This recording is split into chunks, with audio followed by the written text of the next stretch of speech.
Hi everyone, Hairthany Hairtano here, the internet's busiest music nerd, and it's time for a review of the new Shady Records compilation, Shady XV, Shady 15.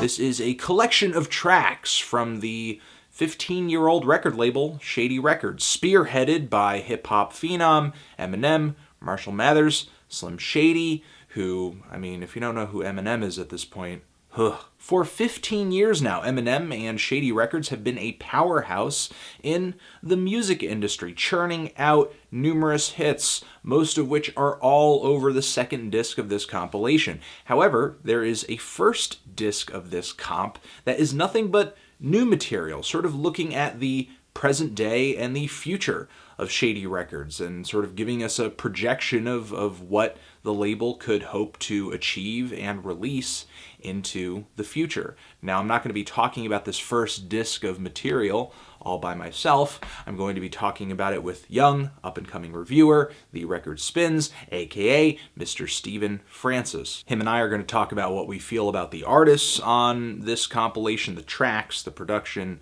all of that. I will also be changing my shirt over here and putting on a hat as soon as we transition. Hey everyone, here we are through the magic of the internet with the Record Spins, a.k.a. Mr. Steven Francis. We have totally buried the hatchet with the beef we had that one time. We had that was really fun, and I really appreciate it. But it was fun, yeah. It got semi-dangerous for a second there. Like, I thought there was going to be some bloodshed. Yeah, there might have been, yeah. But we decided to put our differences aside. Well, and here we are now, you know. Yeah, we friendly environment, yeah. We decided that there's enough room on YouTube for the both of us. Yeah. And now we've come together to talk about this new Shady Records compilation. Yeah. So, being the Eminem fan that you are, how do you feel about, sort of 15 years of Shady and sort of the new material on this compilation? Because we're just going to talk about the new stuff right. on disc one. Obviously the hits are the hits on the second disc, and we're familiar with most of them. But what do you feel about this newer material? Well, I love what Eminem's doing now. And, I'm a younger viewer of Eminem because, of my age, so I wasn't around for, like, his prime. But I love what he's doing, and if I can compare him to the newer artists that are out here, he's still the best to me. Mm-hmm. You mean comparison in terms of, like, technical ability? Yeah.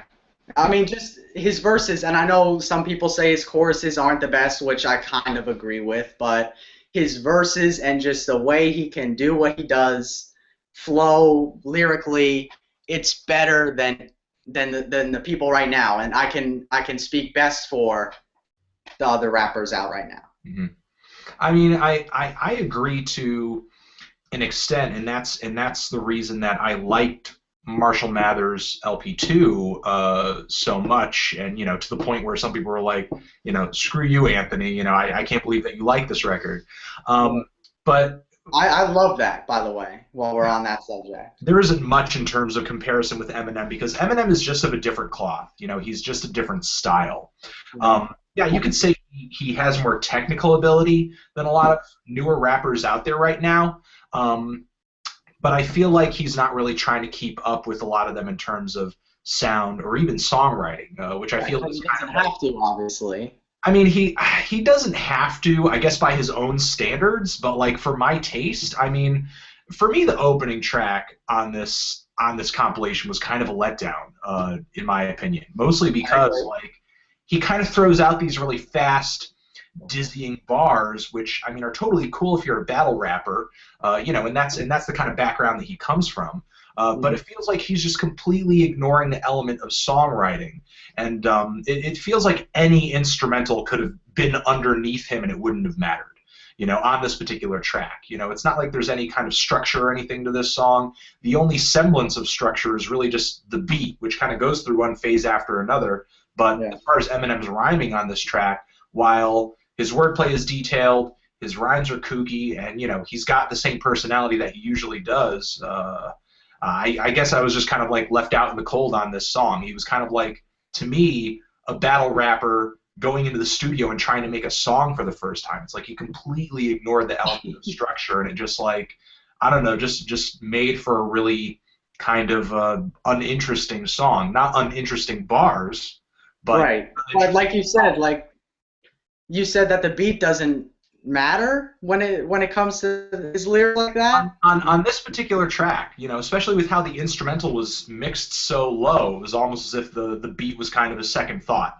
Right, right. Well, I felt like if he had a stronger beat or something that was more, yeah, progressive or hard hitting, that it would have made the track a little bit better, you know. Was this a highlight for you on the record? No, definitely not. No, It's I mean, something that it's passable for me. yeah. And that's how I felt about a lot of tracks on the LP, honestly. I mean, passable. I didn't really care for the opener, but I thought Psychopath Killer was all right with That was my favorite. yeah, with Slaughterhouse was on there, Yellow Wolf was on there. Yeah. The chorus is a little melodramatic on this track, but you know, we got some good bars on this thing. Yeah, I love the chorus. That was my favorite. I love the darkness. That's some of my favorite music is the darker instrumentation and just like the eeriness was so sick to me. I love that. Yeah, I thought the chorus could have been a little nastier, but like the topic and the rhymes on the track were so they were so like murderous and, you know, devious. Yeah. And that's a road that when Eminem goes down it now, he could still do it with some really vivid, I guess, imagery, and you know, it still feels kind of thrilling. Yeah. And Yellow Wolf, I enjoy Yellow Wolf on the chorus of this track. I think he was a perfect fit for it.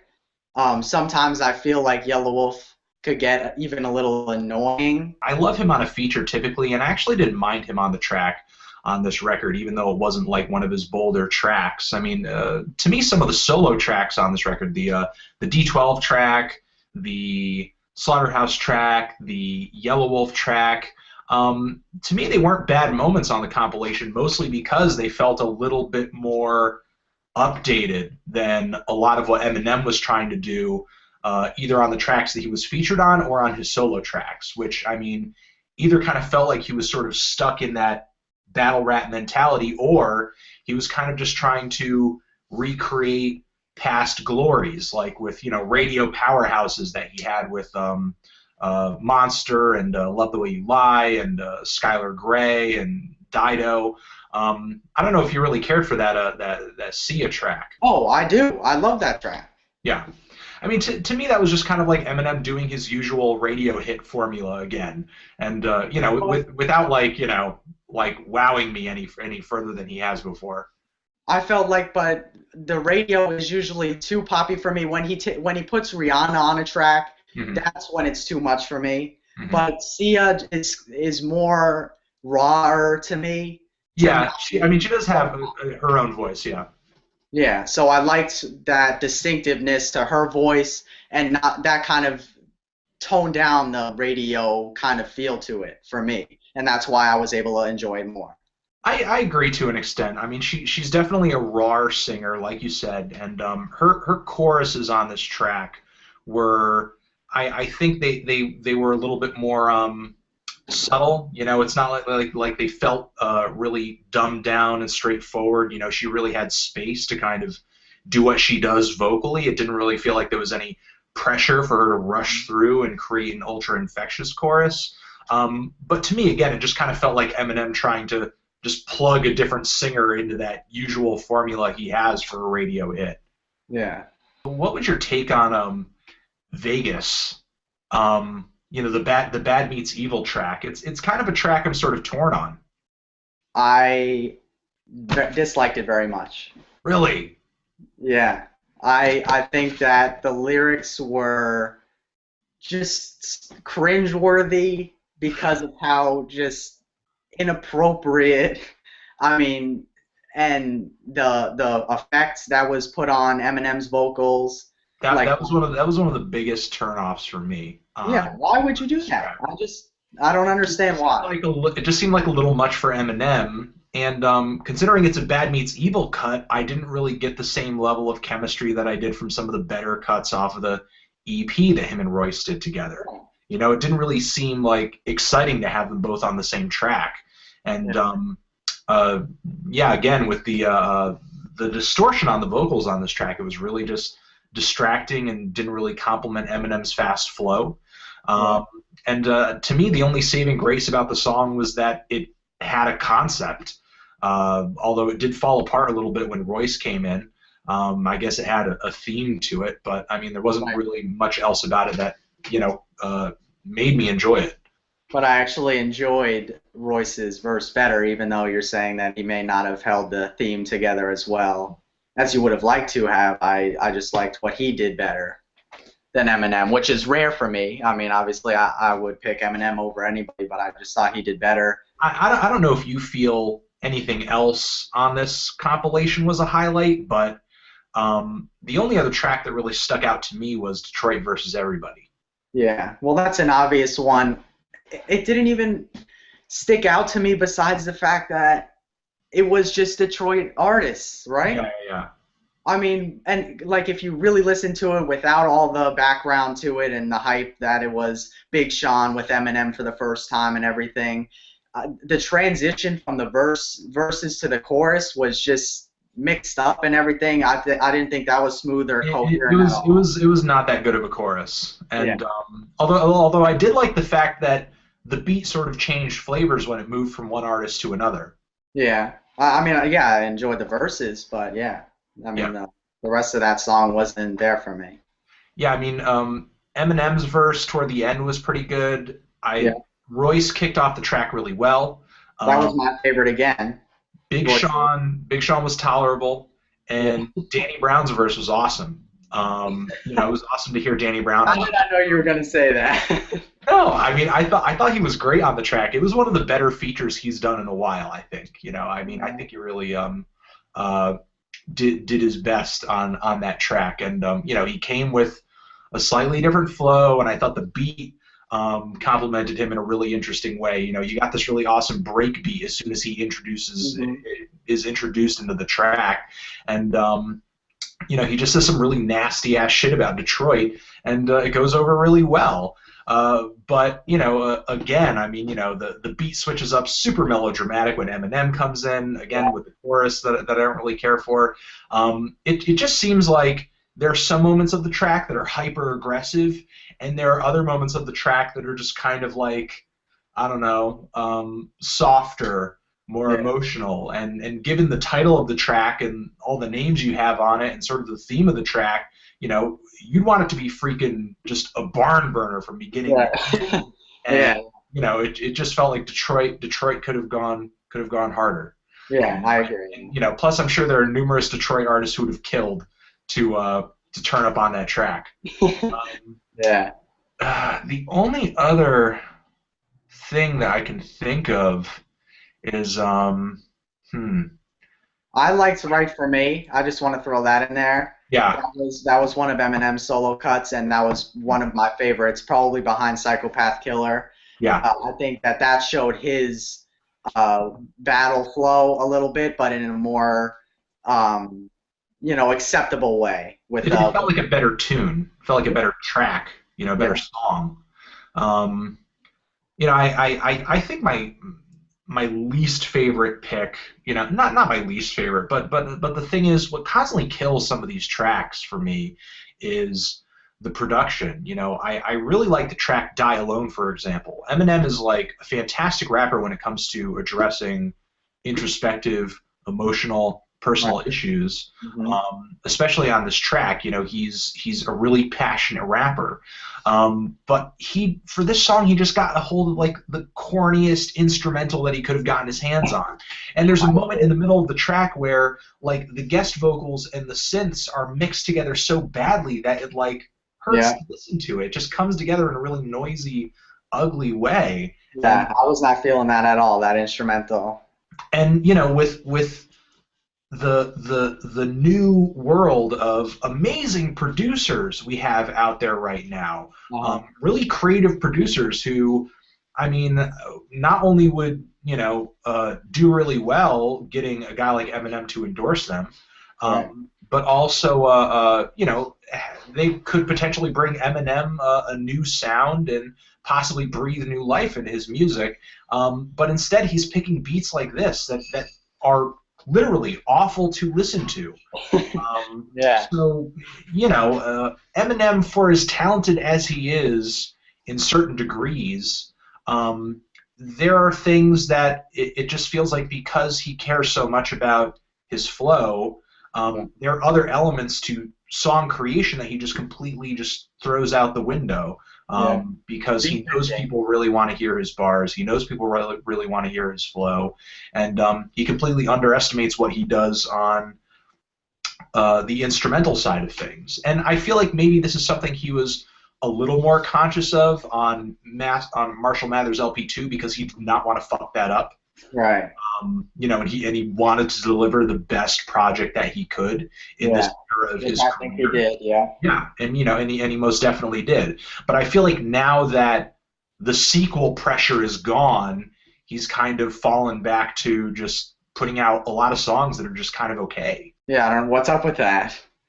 Well, I don't know. I mean, I think Eminem he has his own style. He has his own lane. He kind of has a way that he likes to do things. Yeah. And, as a result, it kind of makes him set in his ways sometimes, and whereas to get the best producers in the game, right? Yeah. I mean, to me, somebody like Kanye, for example, is always open to change, always open to doing what's trendy, always open to experimenting and doing something different. And, that has its pitfalls too. Whereas Eminem is kind of the opposite. I mean, as far as rap standards go right now, he's kind of old-fashioned. Which is awesome, and I really I appreciate the fact that he does that. What are you feeling on this track, on this compilation, score-wise? Well, yeah, we're gonna have to discuss the rating system. I like to just do your rating system. My rating system. Apply your rating system here. Okay, on my rating system, I do the the A, B, or C grades. I mean, I feel an A- on this thing. A-. You're really loving it. Yeah, well, yeah. I mean, yes, there are skippable tracks, but the amount of tracks that I would go back to listen to outweighs the ones that I would pass. Yeah. I mean, the ones I feel that I would go back and listen to are Psychopath Killer, maybe a few of the tracks between, D12 Slaughterhouse, Yellow Wolf, and as much as I don't care for all of it, I still thought that Detroit versus Everybody was a standout. But other than that, there were tons of tracks on here that I didn't like at all, and there were just a lot of passable tracks too. Songs that to me just felt like this compilation is supposed to be a celebration of Shady as a brand in the current state of hip-hop, and also sort of celebrating it as something that has been kind of a force with all these great hit tracks that we remember from the past. And to me, like, this newer material pales in comparison just so much in comparison to the old stuff. And it just kind of seems like, to me, there's a lot of inconsistency here, and the current state of Shady doesn't sound that fantastic to me. It's not like this compilation gets me excited for the future of this record label when, given how much new material is on here, I mean, it really should. It kind of seems like that's the message that they're trying to sell. It's like, we've been here for this long, and here's what we're sounding like now. Here's a reason to be excited. Here's what we're going to be doing in the future. And to me, a lot of this newer material kind of just sounds like, either just forgettable stuff or things Eminem has already done in the past, but better. Yeah. So I mean, I'm really feeling like a strong 4-2 Life 5 on this thing. Oh no. Oh man. It's completely fine. We got different perspectives on this thing, and that's why I brought you over here, because that's what I wanted. I'm going to leave a link in the description where you can check out Stephen Francis's YouTube channel and see his reviews for yourself. And yeah, that's it. Anthony Fantano, The Needle Drop, The Record Spins, Shady 15, compilation, review, forever.